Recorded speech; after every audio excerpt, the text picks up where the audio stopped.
Hello, everybody, and happy Tuesday. So we're gonna go look at some footage here. We've got some stills, and we have Aaron on the call right off the bat. So we're gonna take a look at his first.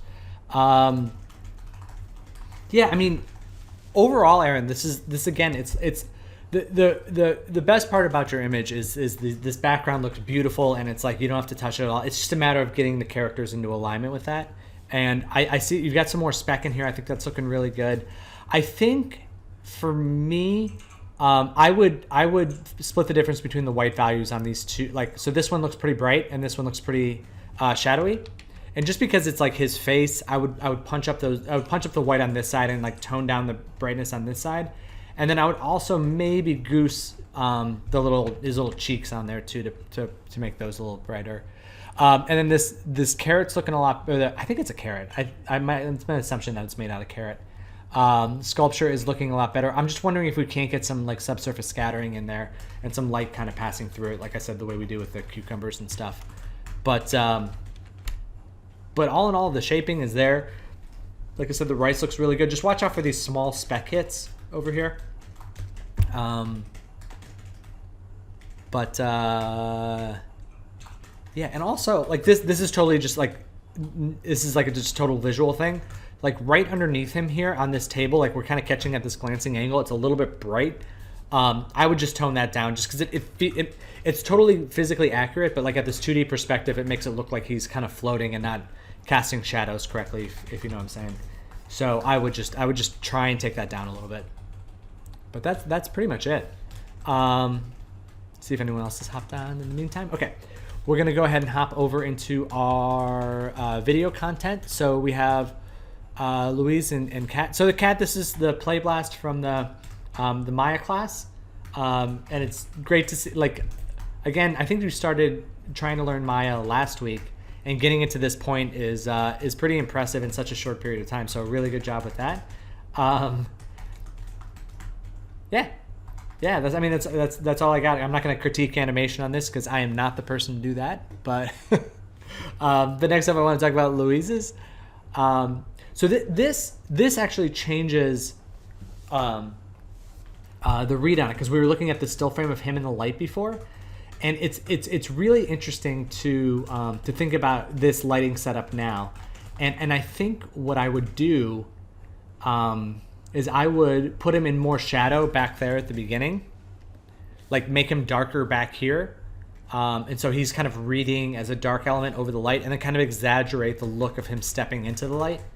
Because I think he looks good when he's nice and bright. I just want there to be more mystery about him back here. I feel like I see too much, and it's okay to like read his hand like that, but just his core body should be a little bit darker. And then if you have to like, tone that down or animate that a little bit, then make that happen. The other thing, that's the big one, and then the other thing is just kind of the like, I know it's low res, but the level of noise, like especially in the shadow here, is troubling, and so like up-resing the frame quality, it may not be enough. So give it a try, like with a couple frame tests at the full resolution, but that feels like there may be something else going on. Like something with the shader or something with the particular light that's casting that shadow. Depending on the renderer, sometimes renderers have problems if the geometry of a light is physically intersecting another body within the scene. It could cause that to happen. So just be on the lookout for that. It's a lot of noise for that. In terms of the other shots for Kat, let's look at the look on this one. So the one thing about like this level of blue on the character is it's not really motivated from anything else in the shot, because it's pretty neutral coming in through the window.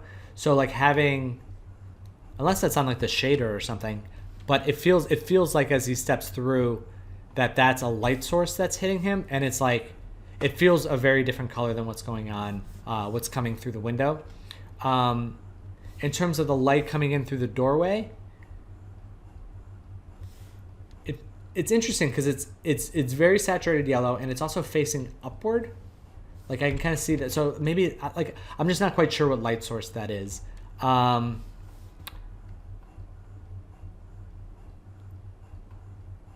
Yeah. But those are just aesthetic stuff. Again, like this class I think was all about just getting a good foundation and understanding Maya, and you're definitely getting there. But I think, yeah, the two biggest things to work on right now is getting this blue light on the character to integrate better with the space. And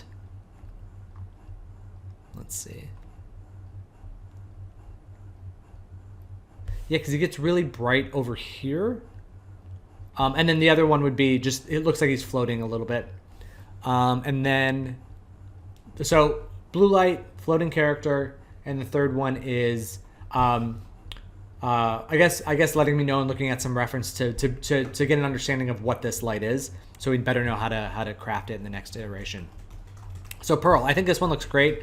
I love the color scheme. What's going on in the foreground looks really good. Yeah, I think this one. I think I would call this one done for now. Unless you have any specific questions, let me know. But I think this looks great. I think this is really, really successfully done. Yeah. Does anybody want to chime in, and if anybody's seeing something that I'm missing? I think this is good. All right. Yeah, we're gonna move on to the next one. All right, so for this one, really good. I like the color back here. I think that feels about right. Over here still feels a little bit saturated, so I would just pull down the saturation and the pinks on the back wall here. And then watch out for these very small like highlights in here. I'm not quite sure what's causing those, but it feels like it's on these foreground plants or these foreground flowers, so I would just blur those out with it too. And then the last thing I would do is see if you can't just do a pass at, like render out a pass where the character has more specularity on her skin, or just like pure specularity or reflection, and just try and get a little bit more of that in here. And I think that looks really good. And then last up for today, we have Will. So you were talking about the wing specularity. And I like this one better because there's a little more detail in there. The one thing about it is it's kind of a balance, like you were talking about, like if, you know, like once you push too much in there, then it kind of starts to feel too overly lit. It is a balancing act with the diffuse value and the specular value. The one thing that I would say, similar to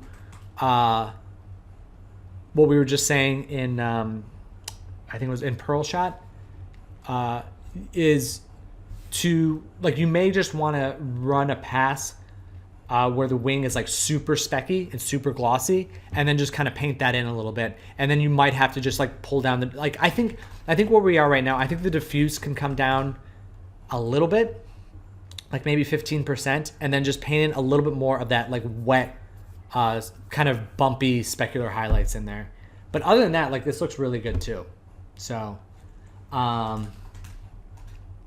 so yeah, this is looking great. So let me go ahead and stop sharing my screen. And let's see, we got Ashley. Yeah, hey guys, how's it going? Right. Oh wait, was I sharing my screen that whole time? I don't think I did. Did I? Oh man, lame. I'm sorry. Sorry. Like I said. All right. Well, you guys can check it on the video. Here, let me share it now. Damn it. Told you my brain was askew today. I have a question about the painting and the spec. Yeah. So I'll do that like every once in a while, where I'll just take the whole model and I'll cover it like in a black plastic. Yeah. Right. Adjust like the specularity. But I'm not using the bump from the original texture. Like, should I be then implementing that bump into my black plastic, or is it fine just to leave it alone? Does it matter? Like, situational. It is situational, but I think it's good to have the bump in there, because it just kind of like picks up that rigidity of it.